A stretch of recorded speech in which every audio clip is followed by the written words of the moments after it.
Okay, I think we can begin. Okay, I'll begin. Good evening, welcome everyone. I have the great pleasure of being the host tonight along with David and of course Adir. I'm the new honorary president of the Australian Friends of Rumbum Hospital, which is a great honor for me. First of all, I'd like to acknowledge country of the Bejigal people where I work, and I'm sure that you will all honor and pay your respects to our First Nations and traditional owners of the land of where you're sitting. So first of all, let me give you an overview about the Australian Friends of Rumbum and the Circle of Health program. Rumbum Healthcare Campus is a 1,000-bed world-class teaching hospital in Haifa. The patient population is diverse, and Rumbum is a major referral medical center for all northern Israel and serves more than 2 million residents and other referrals from all over Israel, the Mediterranean regions, and around the world. Rumbum is respected internationally for its clinical services and innovative medical technologies. Many of us heard about the underground emergency hospital, which was founded in response to the lessons sadly they had to learn during the Second Lebanese War to ensure protection of their patients, medical workers. And since the pandemic, this building's been transformed from the car park into the largest COVID-19 treatment center in the country in order to fulfill the rising national demand for extra dedicated treatment spaces. Many patients who recover from COVID-19 continue to suffer from health issues even after they've been released from hospital. And as a number of complaints increase along with growing evidence of ongoing complications, it's become clear that there's a need to provide follow-up care for these patients. To address these issues, Rumbum Healthcare Campus has established a multidisciplinary clinic within the framework of the Pulmonary Institute to manage the medical services and treatments required by recovering COVID-19 patients.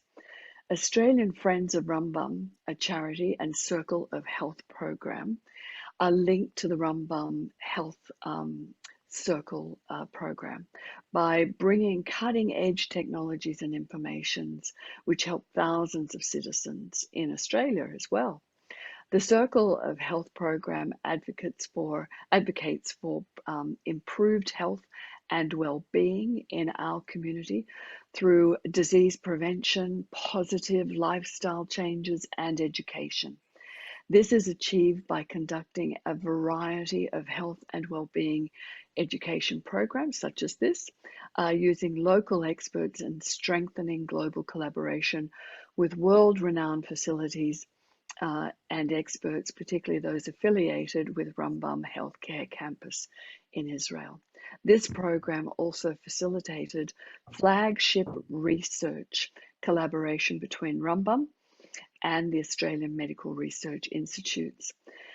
So please consider supporting this important program so that we can continue to bring this important knowledge to our community and support Rumbum Hospital in Haifa, with the largest hospital, which is the largest hospital in northern Israel. So tonight we're going to hear about some mental health issues as a result of the pandemic. And I'd like to thank our speakers and the Israeli Embassy in Australia and Zionism Victoria and the Rumbum Healthcare Campus. So thank you very much, and thanks to Inban. So now over to please David Southwick. Thank you so much for being here tonight and hosting. Thank you very much, Professor Mary-Louise, and I also wanted to congratulate you on this new important role. It's terrific to have someone of your stature and significance in the health space, particularly during a pandemic with your expertise that is leading this very important organisation. To Vered Harel, in the great work that you do also, Vered. Thank you for that work. Also wanted to once again say hi to Eyal and Mark, who will be participating tonight. And of course, Adir Shiffman that will be hosting it and I'm sure moderating a very exciting session. It's really good that we've got health and well-being and the dealing with mental health and also the health of the pandemic in terms of the discussion, how we manage these things going forward. Interesting today because today the Liberal Nationals announced that should we be elected, we will commit to a infectious disease response centre. $400 million we announced to a response centre, which would build more beds. It would provide more health professionals, and it would also provide more research, very much state of the art, that we believe needs to be our response going forward for COVID and beyond, because we can't just be living in this current situation. We need to be prepared for future pandemics. We need to have a health response that will enable that, and that was certainly one of the announcements that we've made today. Interesting, just from a politician's perspective, and not being political in terms of where things lie, but just to say it's a very, very interesting place to navigate this, because you are dealing very much with people's lives and with people's livelihoods, and to understand obviously the significance of health and people's health, the situations about vaccinations and how we know vaccines have saved lives, and we've seen that. But at the same time, some of the mental health challenges of being locked up for such a period of time and being withdrawn from society from that period of time, and how we need vaccinations as a way forward to be able to go back to some kind of normality in how we live. There are challenges in terms of how a vaccine economy survives going forward, and particularly when you get to, you know, what we will have in Victoria, 95% vaccinated, what happens to the other 5%, and how we have them to be able to participate in normal life going forward, which is the discussions that we're having. The latest discussion, I'm sure Adir will pick this up at some point during the conversation tonight, is about young people. We had a conversation the last few days in Victoria about 12 to 16-year-olds having mandated vaccinations. There is now discussions about kids as young as 5 and the vaccination requirements for those kids going forward as well. I'm sure Mary-Louise will have an interesting point around that, and I'm sure we'll be able to have some discussion about that tonight. So thank you to Vered and the team for putting this on. These are important discussions. These will influence policy going forward, and we're really, really interested in the feedback of those that have joined us on the chat tonight, because we need to consider all of these things going forward as part of health policy, economic policy and government policy, to ensure we get the best health system, but the best government response possible in terms of dealing with uncertain times. If I can now hand over to Adir Shiffman. Adir, a great friend of mine, somebody that's made certainly a life of medical in terms of being a doctor, medical health, but if he thought that challenge wasn't enough, he turned his time to entrepreneurship and innovation, and has been involved in the forefront of a number of different enterprises, still doing it, whether it's being Catapult Sports, which we know is the wearable devices that many of our sports and elite athletes wear, into a whole range of other businesses as well. But importantly, is also at the forefront of coming up with government policy and ideas that can influence us going forward. So over to you, Adir. Thank you for having me, everybody, and enjoy the rest of the night. Thanks, David, and thank you for your ongoing support of all of these webinars, which I think have been fantastic. And I also want to thank my dad, Robin Shiffman, who's the chairman of Australian Friends of Rumbum, for getting me involved. Whenever I do media of any sort, I always wish I could do a shout out to my parents, and it's always grossly inappropriate, but I finally found a way for it to be appropriate. So now I just have to figure out my mum, and then I'll have family bliss back again. So tonight we've got really a great webinar. It's the last one for the year, and we've got 3 experts back joining us for at least the second time. And let me introduce them and we'll jump straight into the conversation. So the first you've already heard from because she's the new president of Australian Friends of Rambam, and that's Mary-Louise McLaws, and you'll hear me call her ML because she's got too many names. And so ML is an epidemiologist, a very, very experienced and expert epidemiologist in hospital infection and infectious disease control. Impressively, she's a member of a significant World Health Organization advisory panel on COVID. It's an expert panel. And additionally, she's also a member of the New South Wales Clinical Excellence Commission COVID Infection Prevention and Control Task Force. So they're both an international and also a state level involvement and contribution. And as I mentioned, she's the president of Australian Friends of Rambam. So thanks for joining us, ML. It's fantastic. And you're going to provide us with some great epidemiological perspective in our broader conversation that's going to include a lot of mental health as well. Also back with us is and so ML is in Sydney now, if I'm not mistaken. Dr. Mark Schiff, who is in Melbourne, is a consultant psychiatrist with 30 years of experience. He has a big focus on mood disorders and psychotherapy, amongst many other things. And he's the person that is very often consulted for second opinions, which in the medical sphere, I suppose, is like an exalted position to be in and highly respected. And Mark also joined us on the last webinar. So thank you for coming back. It's really a pleasure to have you here. And last but certainly not least is Eyal Fruchter, who's the director of the Division of Mental Health at Rambam. And Eyal is joining us from a nature, somewhere in nature, park probably, near Haifa would be my guess about where he is, somewhere in Israel. So Eyal has got a very interesting background, as well as being the director of the Division of Mental Health at the Rambam Healthcare Campus. He had a very illustrious and distinguished career with the Israeli Defense Force, most recently in the rank of colonel, and headed up the mental health department of the IDF Medical Corps. And he has particular expertise as well in suicide prevention and lots of experience with post-traumatic stress disorder as well. So Eyal, thank you for coming back again after the last webinar, and it's great to have you here. And I might throw to you to begin with and just ask you for an update on Israel. And since we're talking about the post-COVID-19 world in 2022 and beyond, it would be great for you to tell us, I guess, are there currently any mandates or vaccine requirements or vaccine passports or limitations that are going on in Israeli society right now? Well, thank you. Thank you for re-inviting me. I'm very happy to be in Australia now. What we have now in Israel actually is we're dealing with vaccination of kids 5 to 11 or 5 to 12 years old. And the country is quite busy with that. Everything is quite open in Israel now. We have finished the fourth wave that happened half a year after the second immunization.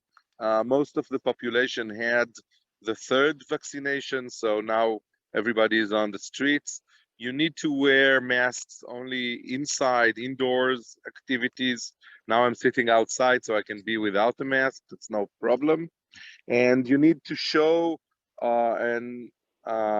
vaccination approval whenever you go into a restaurant or into a public thing. So that's currently where we are standing. If you're coming from abroad, you need to do an exam, a COVID checkout prior to the airport and in the airport before leaving, and then you should stay outside of the public until you get the answer from most countries. But that's basically all. Okay, so that's very interesting and quite similar in a lot of ways to where Australia is right now. And I'm sure we're going to talk a lot tonight about vaccine mandates and vaccine passports, because that is a global issue that most countries are dealing with right now. And so ML, let me ask you this to kick things off, because we'll come back to kids aged 0 to 11 and 12 to 18. There's lots of conversations around that. But let me ask you this, there was an article published in The Lancet a while ago where one of the phrases that was used was, it's the pandemic of the unvaccinated. And then there was a more recent article published in The Lancet, I think within the last week that I read, which said it's not a pandemic of the unvaccinated, and that's an inappropriate way to marginalize and split society. And, people that are vaccinated are getting COVID as well. Talk to me about your views. You have a lot of experience in this area. Talk to me about your views on whether this is now a pandemic of the unvaccinated, and I guess what it means to be unvaccinated, but also, your view on the risks that the unvaccinated pose to the vaccinated. There's a few pieces there, and answer whichever bits you want and just meander through it, I guess. Okay. So I think by saying that it's not a pandemic of the unvaccinated is really trying to ensure that that they're not upsetting both camps.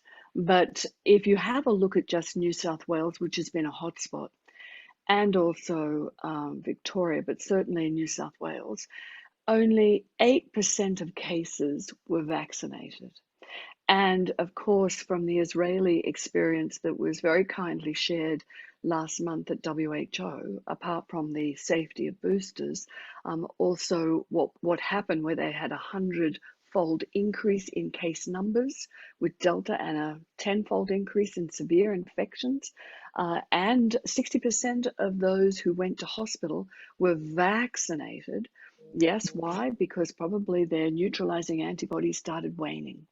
And so that was a lived experience of waning neutralizing antibodies.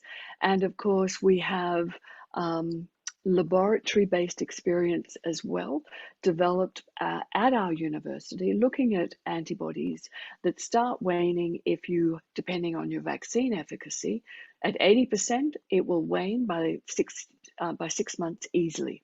If it starts at about 60-odd% with the AstraZeneca, and of course this is all with Delta, it wanes dramatically fast at about 2 months, 2 to 4 months, much faster than from Pfizer. Sorry, did I say Astra? Yeah, Pfizer.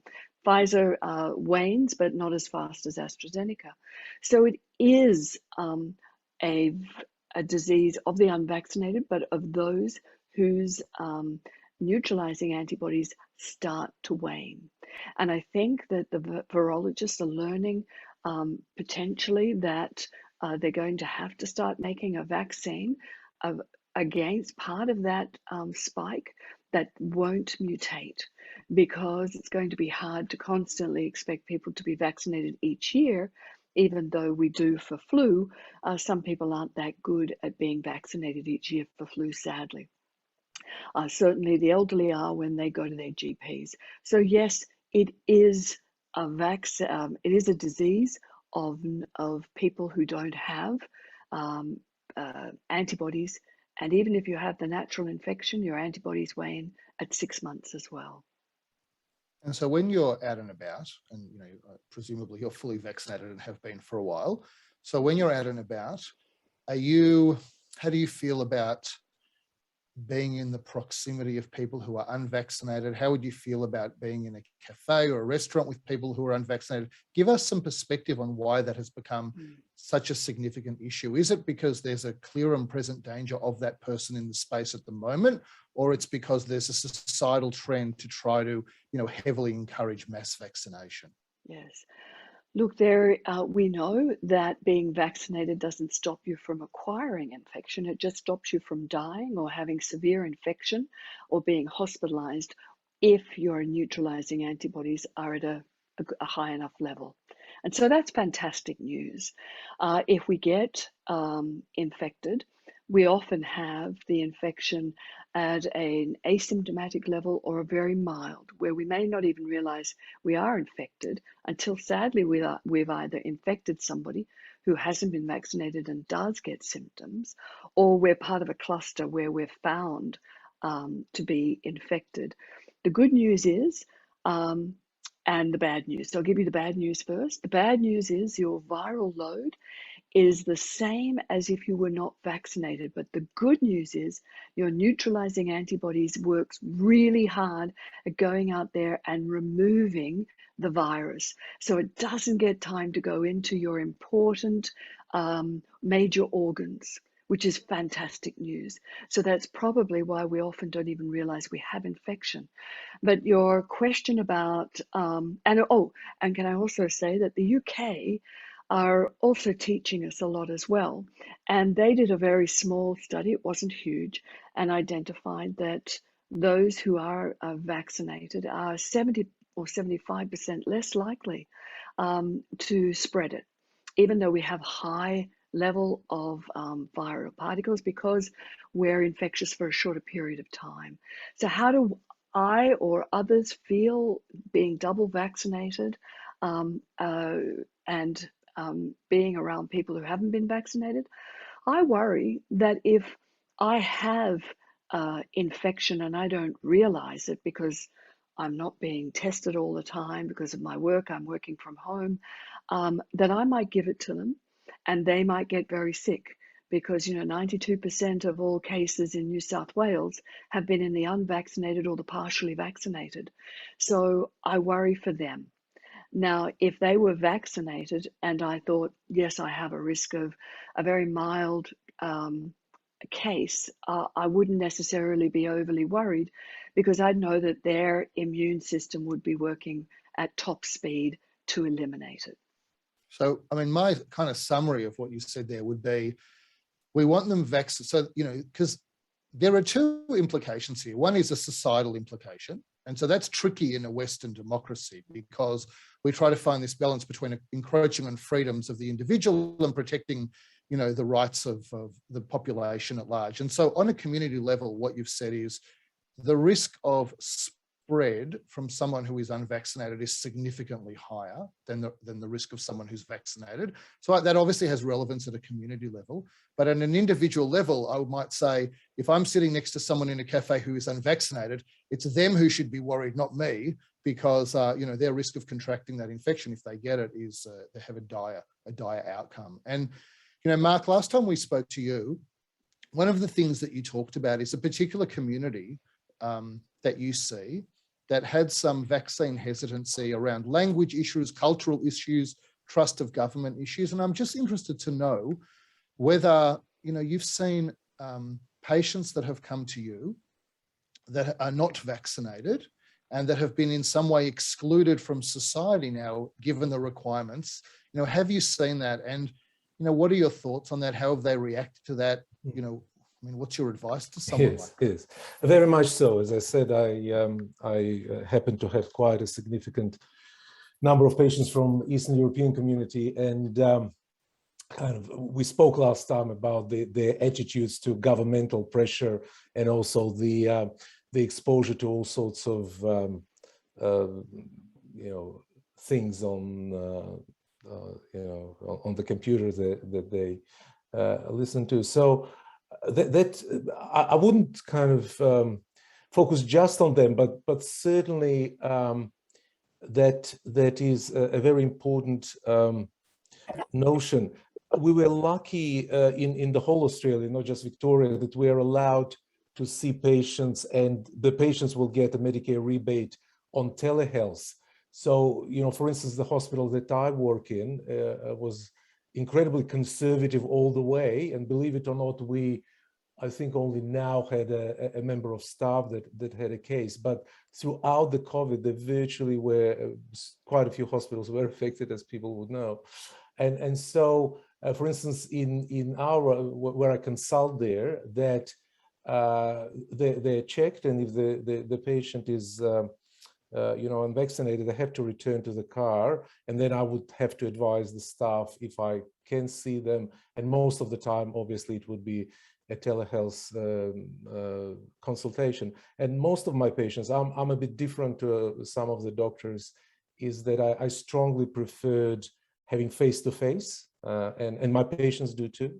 And so certainly, even though they still have, able to see me and continue to have access to important, treatment that they're getting, they see it as a disadvantage. Just anecdotally, certainly a few patients who have been really very, in their case, probably resistant, not just hesitant, but really resistant due to different political views and health concerns. When they realized that they won't have access to me, and I was quite surprised actually myself, that they went and had the first jab.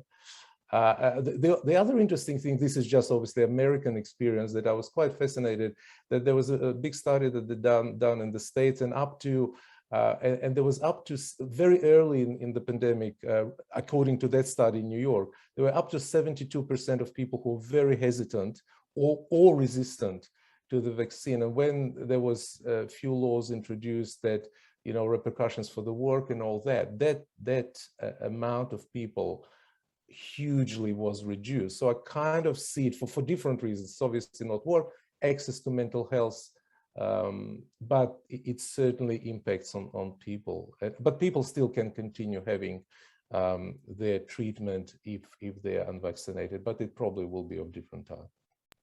And that's interesting. And so I'm going to ask you a question, but before I do, I'm going to ask you all the same question. And you're going to give me your answer. But before I do that, I just encourage audience members, if you have a question, to just drop it into chat and I'll incorporate it into the conversation. So Mark, Eyal, and ML, I'm going to ask you the same question, and then I'll come back and we'll talk about it a little bit more. And you go first, Mark. So I'm going to give you three options. So you're advising government and you're bringing your medical perspective from your field of expertise. And the government says we need to make a decision. We've got three options. One is we can make vaccination compulsory. What that means is that if let's talk about, you know, adults for the time being. Let's not go into kids, adults. Compulsory option A means if you don't get vaccinated, we fine you. We might put you in jail, but it's a free society and a democracy, so probably we're not that enthusiastic about prison, but we'll fine you heavily, and we'll keep fining you until you get vaccinated. So that's like Austria now. That's exactly, that's option A, the Austrian option, A for Austria, right? Yeah. Option B is that we have vaccine passports that operate in the ways that we're all familiar with. You don't get access to anything that's not absolutely essential without being vaccinated. So you can't move around and can't participate. And C is heavy vaccine encouragement, but no penalty for not being vaccinated. So you've got A, B, and C. What's your advice to government, Mark? Yes. I certainly would avoid, option A. I probably would be sitting between, B and C. At the moment, I think the B, and just exactly for the reasons that Emel was talking about, that it's a societal concern. There is this big, problem in Western society between individual and societal, freedoms, the sovereignty of people.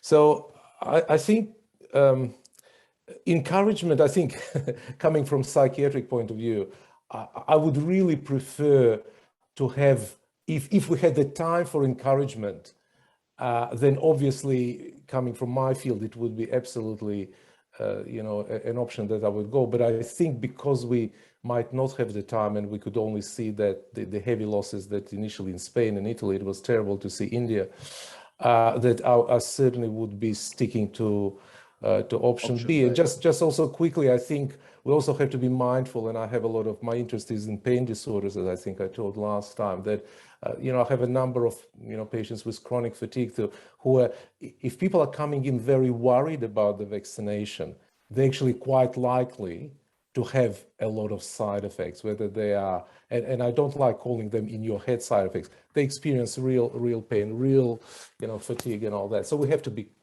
considering people with forceful vaccinations. That's a great point, Mark. ML, you remember the A, B, and C? No, can you give me the B again?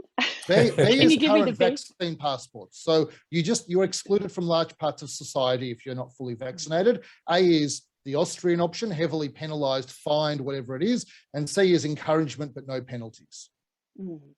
I'm with Mark. I'll go with the B. At the moment, it's working very well. I would like to congratulate Australians over the age of 59. They're rattling somewhere around 89% to about 96% double vaccinated. So they're doing extremely well. But interestingly enough, the 40 to 59-year-olds need to improve that a little bit.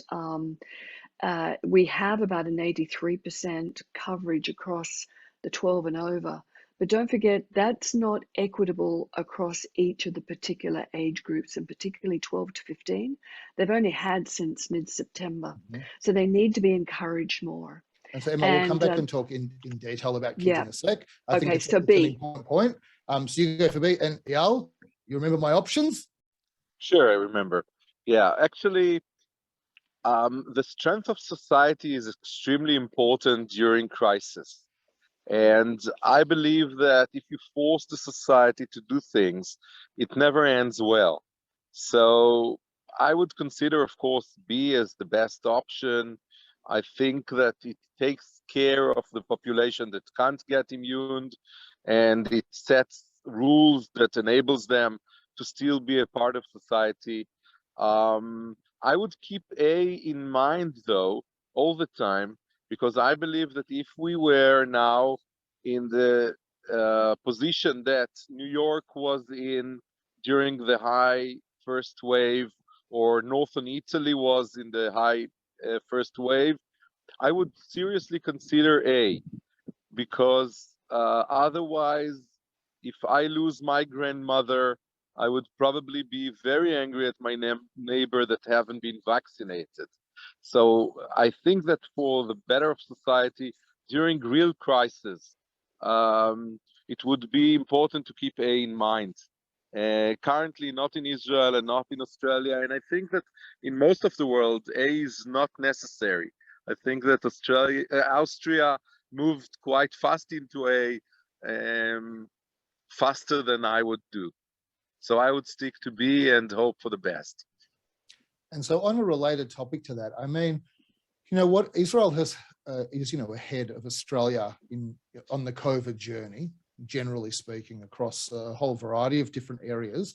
And so Israel deployed vaccine passports much earlier than Australia did, because we weren't vaccinated enough to deploy them effectively. Have you seen any mental health implications in your patients as a result of these vaccine passports, or has that really not been an issue for you that you've seen? Well, the fact that you have a passport started up as something that is quite annoying. It's a technological hazard, and everybody needs that. And sometimes it puts a lot of pressure on people, especially people with anxiety disorders or post-traumatic stress disorders, because they don't like authorities to stop them on the way.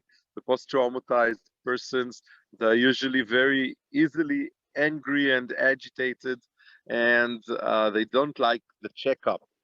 Having said that, I think that now in Israel, the green passport is okay with everybody. I think it stopped being an issue, and people stop you, you show them, and you go in, and you feel quite safe. It does put a pressure on the other side. When you are in a surrounding that everybody has the passport, you would more easily take off the masks and feel at ease. And I'm not sure that that's a good thing. Now, where we have a problem is in group therapy, because we're not in A, we are not forcing anybody to do the immunization. And of course, there was a question whether we can allow people into hospitals only if they have the green passport. And we said, of course, for patients, it's not legal and it's not logic to make them bring the green passport, mandatory green passport. So when you do one-on-one treatments, that's okay. You put the mask, you know that the person in front of you doesn't have it, and you manage. But when it's a group session, we have a problem. People want to get group sessions, but if some of the group is not vaccinated, then we have an argument whether to allow them to participate. Of course, everybody is with masks or not, because then they take their freedom of choice and they force it on others that would be with them in the same room for at least an hour. So that's the other aspect. That's interesting. And so I'm going to stay with you as we transition to kids. So Australia is a strange place with COVID, because basically everything is politicized here. And so, you know, it's interesting, you talk about potentially the option A. In Australia at the moment, the federal government, the national government, is unable to pass any laws because 3 of its own members are saying, unless you override the ability of states to have vaccine passports, you know, we're not going to vote for any of the government's own laws until the next election. But the other thing that's kind of interesting is where kids fit into the equation. As I said, Australia is further back than Israel is. And so in Victoria, for example, we just saw, I mean, you know, putting aside the fact that there was a sudden knee-jerk rule change in Victoria, we've just seen the requirement for 12-year-old kids to be fully vaccinated, 12 to 18, to go into, you know, cafes, etc. And there was some confusion about whether or not they could play community sport. How have you seen that play out in Israel in terms of parents and kids, the requirement for, you know, 12-year-old plus to be compulsorily vaccinated to participate in society? Yes, actually, we had same arguments, I think, in our parliament. We had the Ministry of Education arguing whether we'll allow to do the vaccination in schools, because we wanted to do them in the schools. It's much easier. You put all the kids there; they're there anyway, so you can vaccinate them all together. But there were a lot of arguments at the end. They decided that it's more important to do the vaccination, and they have done it in schools. It was not mandatory there, but of course the society pressure was harder there, which is good, because the kids say, hey, we want to get vaccinated and play with other kids just as well. We don't want to feel different. That is good. So they put some pressure on the parents too by doing that. I think a lot of kids did get the vaccination because parents understood that they would not be able to go abroad with the kids or to go to restaurants with the kids if the kids are not vaccinated. So it's option B, but it does put a lot of pressure on them. And I think that a lot of the population did get immunization for their kids. I know I did, so. Yes. Yes. Well, that's interesting because, you know, you remember last time, and Emil, I'm going to throw this to you. So last time, you know, ironically, you were the person not on the last panel that's on this panel, but last time there was a doctor on the panel called Yaniv Dotan, and Yaniv, also from Hadassah, amongst other things, you know, he's a respiratory physician. What did I say? I said Hadassah. Rambam, that's right. Sorry, my mind wandered. And so he runs the post-COVID clinic. And I had a long conversation with him in the last session about how he feels about immunizing an 11-year-old kid of his, for example. And his view is he would, from an individual child point of view, he would rather that they would catch COVID. He would be no % concerned and have a stronger antibody response than be vaccinated. But he participates in vaccination because of the societal implications that we spoke about. Mm-hmm. You know, where do you think that Australia is likely to go in terms of, you know, the under 12s and the requirements for the under 12s to vaccinate?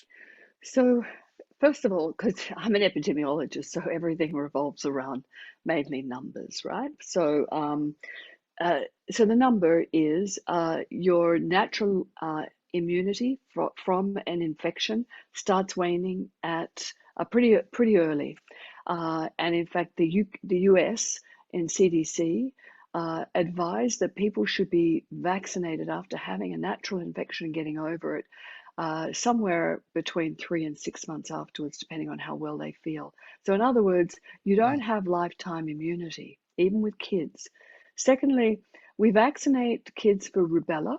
Rubella has a transmission rate of about 6, just like Delta does. And we vaccinate against measles. And measles and rubella don't cause a lot of hospitalization of children, because we keep hearing about people who are anti-vaccinating their 5 to 11-year-olds because, oh, it doesn't cause a lot of severe infection. Well, neither does measles and mumps and rubella, but we vaccinate against those. Why?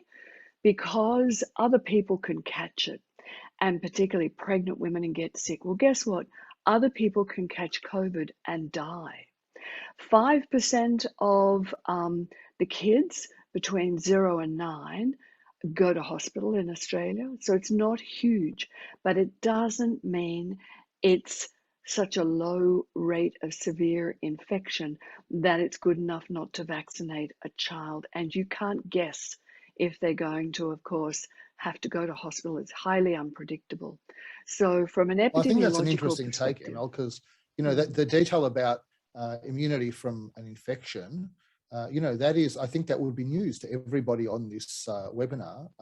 That is not well understood, right? And there's a lot of conversation and conjecture about immunity to infection versus immunization. And I think those are some, really interesting facts. And so what do you think, what is the current WHO view on, sub 11 years old, and what do you think the Australian view is going to be?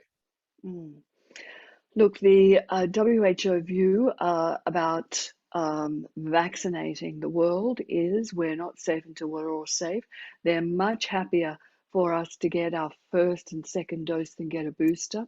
And that would include, of course, being able to prevent children from getting sick and potentially passing it on. So they are supportive of that. My view is I'm caught between a rock and a hard place, but I'd like to put pressure on the pharmacy and say to a farmer, well, why don't you actually let us have booster shots? We'll pay for them, but why don't you give shots to the rest of the world, the low and middle income countries, so that we can start doing boosters and shots for the young as well. That's it. And so, that's an interesting segue to a question about, the developing world. They've got much lower vaccination rates, obviously, than the developed world, particularly the Western developed world. There are lots of travel restrictions that exist today that enable some international travel to return, but there are strict requirements around vaccination. From a WHO perspective, like, what do you think the world is going to look like in 2022 in terms of international travel with the unvaccinated from countries where the vaccination opportunity just wasn't there, for example? Mm-hmm. Well, at the moment, there's been something like 53% of the whole world having had at least one dose. And there's about 7.7 billion doses been given out, but only 5% of the population in low-income countries have had their first dose. So that means that we will probably see more mutations. So it's really up to farmer and wealthy countries to support low and middle income countries so they can vaccinate, so that we don't come home after visiting our family and friends and doing business with potentially something that has that is more deadly, more infectious, and has an even longer contagious period called the latent period. So I think I would ask everybody, if they're thinking of traveling, make sure you've had your booster shot, because make sure that you are less likely to pick anything up while you're away, and take a rapid antigen test with you so that a week before you're supposed to have your PCR test to come home, you can find out whether you're infected or not, and have them in a couple of days in a row, because you might need to, if you're going to get a positive PCR test, reorganize your travel, your accommodation, and have some travel insurance as well. Would you, if it was easy enough, would you travel right now internationally or not? Oh, absolutely. To the US, you would?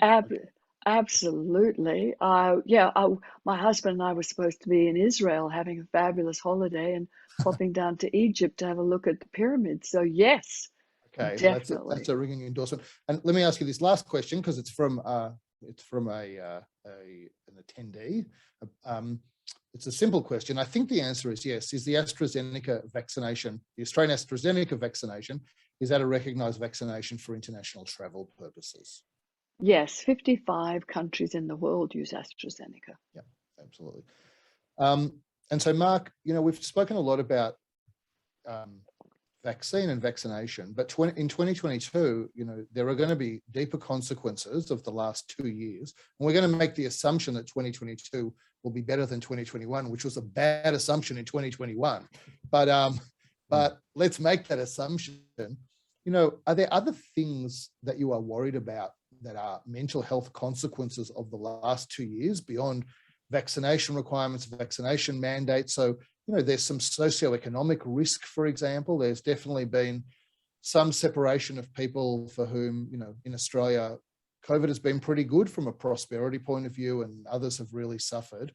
I know I'm putting you on the spot with this question, but what are your key worries about? Yeah. Look, I think, first of all, I'm not a child psychiatrist, but I think there was enough said about the impact of the long,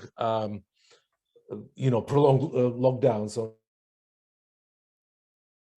on kids not socialized, and I'm not even talking about the academic stuff. And then when they were at home, then there was, for some kids, most of the kids really enjoyed it, but some kids found very difficult to go back to school. I'm actually quite a big fan of Yuval Harari. Probably some people know about it, who talks about the most important kind of thing in the future for humanity is to be fluid and adjusting, to be adjusting well. And I think if I think about certainly my patients, I'm not going to talk about the whole world, but just talking about people who have different issues, particular OCD trauma that we talked about and all that, they certainly are less likely to adjust to new things. It's really a different world, and a lot of people actually benefited, businesses and so forth. They benefited from the new opportunities, but I think if I talk about just my population, I certainly have seen, and we talked in Australia, people missing out, that there was an increase in mental health issues. But think about my patients that are existing now, that they certainly for different reasons were reluctant. Some people didn't want to do telehealth, and also the new patients that developed problems during lockdowns, they certainly didn't attend much treatment, and it's very hard to get engaged on telehealth with somebody you've never met, never seen. I think it is incredibly hard for the patient and for the psychiatrist, any mental health practitioner. I'm a psychiatrist, but yeah, so that's just very broadly talking about the challenges.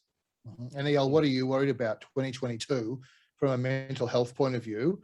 Is it all just going to pass by calmly and we'll forget that this ever existed, or more likely are you expecting some problems to emerge in 2022? Yeah, I expect a lot of changes. I think that what happened was a major thing. It would not just pass away like any other thing that, it would influence the way we think. I think it did already, because we learned a lot of things. We learned that I can speak with Australia without traveling there. And we learned that we can do a lot of things in the internet, not face to face. We learned that university studies could be done from far away. And I think that the world jumped forward on a process that it was on previously, but it made a fast forward in a lot of aspects. As a psychiatrist, I'm very worried from that change, because I think evolutionally we made a major step forward to an autistic world, or a more autistic world. I think that people will commune less, where they would know how to meet with each other less, and they would use much more the computer nets, etc. It would make a big change, a very fast change, in a lot of jobs that would be eradicated, both in the touristic world and on the service world. I think that a lot of people that used to answer other people's questions or give them things, they would lose their jobs and they would have to reinvent themselves. And all in all, it will be a different world. I mean, now we are very happy to meet with each other for the first time after 2 years, or to do travel. But I know for myself, I would travel far less than I did before. And from Israel, and of course, in another way from Australia, flying away is the only way to get anywhere, due to different places, of course, the different reasons. But I think that the world would change, and I think it will not very rapidly fade away, because the world was on a progress to that direction, and it made a fast forward. And why do you think, when you say you'll travel less, let's assume that we're not all going to be living in the metaverse in 2022. Got a few more years left before we're swallowed by that tsunami. And so, I feel like I'm going to give you the counter narrative. I feel like all I want to do is get the hell out of here and get on a plane and get to the US and get to Israel and basically get to anywhere except being stuck in my house. And your feeling is kind of the inverse of that and not traveling. And so what makes you feel like that? What gives you the emotion that you think you're going to travel less now? Adir, I totally understand you, and I felt the same. I took the minute they opened the skies, I took the family and we went to France for a vacation. So I would still need these vacations, these times off. But for instance, I was invited a month ago to talk on a conference, a month and a half in San Diego, and they wanted to fly me over and they said it'll be business, it'll be very comfortable. And I said, hey, I prefer to wake up at 1 o'clock in the night in Israel and talk through the webinar, because I don't want to travel 15 hours in an airplane with masks on and do all the checkups on the way in and on the way out, because it puts too much danger on the whole thing. I need to work. So usually I would love to go, but now I hesitate more. And I think that if it's possible through the web, and it is, then why not? Why do I need to travel? So these fast working trips, I think, would be over, or would be much slower or much less.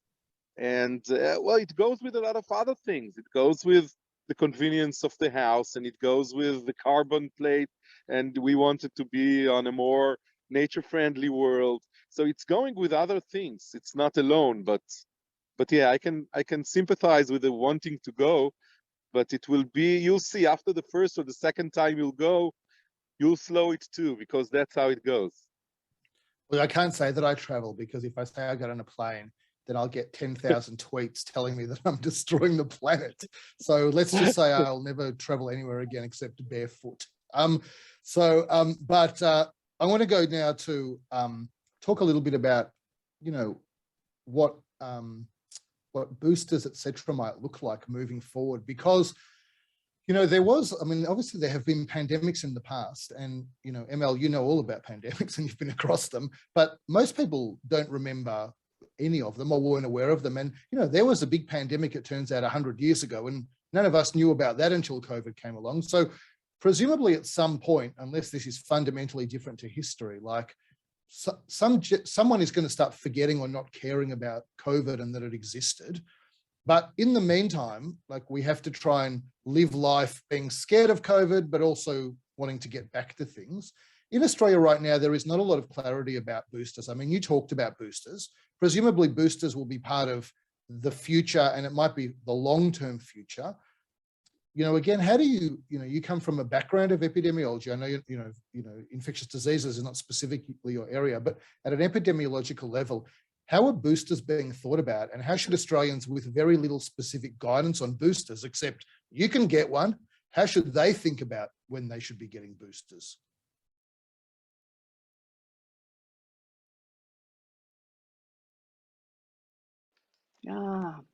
I'm always the one that forgets to turn myself back on. Sarah gave me special powers to unmute you, and I was desperately looking for your name on my little control panel, but you beat me to it.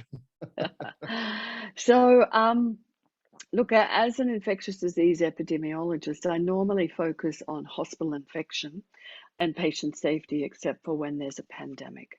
And so from an epidemiological perspective, the evidence is abundantly clear that we will all need boosters, and we should be thinking about offering it across the community, not just the elderly, and not just those who live with somebody with their an immune deficiency disease or cancer or such other health challenges, that to keep the herd immunity to the best level it possibly can, we need to use booster shots across all of us. So I am hoping that our authorities have ordered enough Pfizer or Moderna to be able to have a booster shot for everybody. And, you know, talking about forgetfulness, you know, it wasn't called a pandemic. It crossed two WHO regions, which usually is the definition of a pandemic. And it crossed over into Canada, and it was in Hong Kong and mainly China. And all of the knowledge that was gained there, I reviewed the Beijing response, and I reviewed the response in the SARS designated hospital in Hong Kong. And my goodness, did a fantastic job. And we never once picked up the phone and learnt from our neighbours. And I hope that we learn from Israel. They are sharing a huge amount of data to the whole world about safety, about needing boosters, about who's at risk. And I hope that we learn a lot from particularly the UK, how they've moved from Alpha to Delta, but we were blinded to that. The US, when they were getting anxious, when the rate of Delta was multiplying twofold every couple of weeks. And we need to be mindful about learning. Let's not wait until too many people who've had a dose early on in our rollout of the vaccine start to get sick and start to transmit it because they haven't had their booster shot. So I'm hoping that will be just part of the course for all of us going forward. Well, I think one of the advantages we have this time, you know, from a global epidemiological perspective is, as you probably worked out, I'm a big cheerleader for Western free democracies. One of the advantages we have is Western free democracies are pretty keen to share information, not just with each other, but with whoever wants to listen. And, you know, I'm not sure, you know much better than I do, my ignorance is high on this, but, you know, the previous most recent pandemics have not involved heavy infection in these types of countries. And so, you know, there was less information forthcoming. And I think that's one of the advantages that we get here. We're almost out of time. So let me finish by asking you something that I'm hopeful will end on a positive note, but feel free to dash my hopes and just be honest about it. I'll start with you, Mark. How are you feeling about 2022? Are you feeling optimistic, pessimistic? What's your general emotion towards 2022 as a year coming out of these 2 tough years of COVID? I'm overall feeling quite optimistic, actually. I think initially, and I just remember myself and my family, how much panic and uncertainty it was, and certainly learning from the other countries gives me a lot of you know, comfort. The topic of this conversation was the division of the society, and as a psychiatrist, I'm concerned about that. I think I'm obviously a medical person, but I'm quite interested in politics and nation psyches and group psyches and all that. And I think, you know, we'll in the Western democracies and beyond, we'll have to be really careful. And I don't envy politicians making those decisions about mandatory, you know, vaccination. So particularly 5 to 12s, I think there will be a lot of angst and pushback if that will be mandated. I'm certainly worried about that. Okay, well, I'm going to take out of that generally positive with some caveats around mandatory kids vaccinations. How about you, ML? Oh, I think that Australians are quite remarkable at taking up their vaccine. We have had no jab, no pay, but we do have a great uptake of vaccines. It's 95% for childhood vaccination. And even when there's no pay, no jab, no pay for human papillomavirus vaccination, the 15-year-old girls and boys are vaccinated in the high 80s. Now that's fantastic, highly philanthropic, highly caring, and I think that Australians will also take up the offer for the 5 to 11-year-olds and understand the importance of not just their kids being safe, but everybody else's kids. So I'm going to take that as optimistic about 2022 in Australia. I like the optimism. Eyal, it all comes down to you. You can shape the whole narrative of this webinar. Tell us about, you know, Israel and the world in 2022 through your eyes. for the whole world and for Israel, I'm quite optimistic COVID-wise. I think we would start and feel the aftershock, and in psychiatric world, we'll have to manage and deal with a lot of anxiety problems, a lot of suicides due to changes in the working places, but that would happen anyway. So I'm quite optimistic. I think that's a phase we'll need to pass through. And I think that 22 would be the year that we'll start feeling that and moving over the COVID.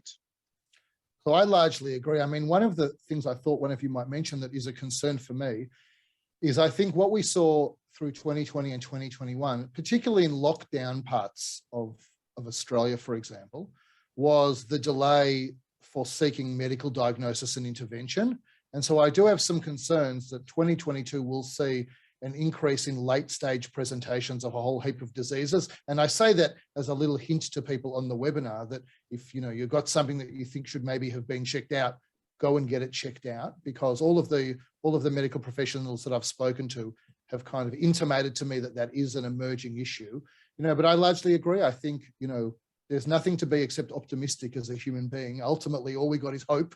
And so I think 2022 is a year of hope, and more hopeful than the past 2 years. So, Eyal, Eyal, and Mark, I really want to thank you again for being on this webinar. It's been fantastic. Thank you to everybody who tuned in, asked questions, participated in the conversation. It's the last one for the year. I wish everyone a happy end to the year and happy holidays and happy Hanukkah and happy anything else that you've got going for you. And I'm going to hand back to Vered now. Thank you so much, Adir, and thank you for joining us again. And thanks for our speakers, Professor Mary-Louise, Dr. Eyal Fruchter, Dr. Mark Schiff, and you, Dr. Adir Shiffman. Thank you for our partners, the Israeli Embassy in Australia, David Southwick, a member of Caulfield and Deputy Leader of the Liberal Party, Zionism Victoria, and of course, Rambam Healthcare Campus. So hopefully we'll see you in our next webinars next year, and please feel free to contact us and either Eyal or myself or any other member of the board with your suggestions. What would you like to hear next year? I'm going to run a survey as well and to check your opinions. So thank you so much and happy Hanukkah. Please follow us on our next activities for the next year. Have a good night, everyone.